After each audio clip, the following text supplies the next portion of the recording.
How to win more points in Fire Kirin Fish arcade game. Let's jump straight into Fire Kirin and talk about the golden question, how to win more points. First, remember this, not all fish are created equal.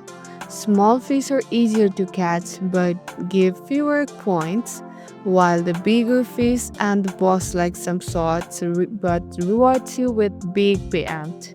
Use the right gun for the right fish. Don't waste a powerful cannon on tiny fish. Save those for big target like shark, crab, or the Fire Kirin dragon. Aim smart, not random. Focus on one fish until you catch it. Spying bullet anywhere look fun, but it drains your balance fast. Lock your aim on a single target and finish it off. Go for the special fish. Watch for glowing fish or bonus creature. They unlock multiplier bombs or chain reaction that can wipe out multiple fish at once. That's how you boost point quickly.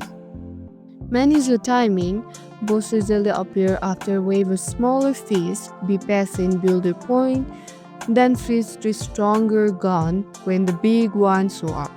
The Fire Kirin dragon is the jackpot. Save your high power sword and unless them with it when it appears. And that's how you win more points in Fire Kirin. If this helped you rack up points, don't forget to hit like, subscribe, and share this with your fellow players. Good luck for your big win. See you in the next one.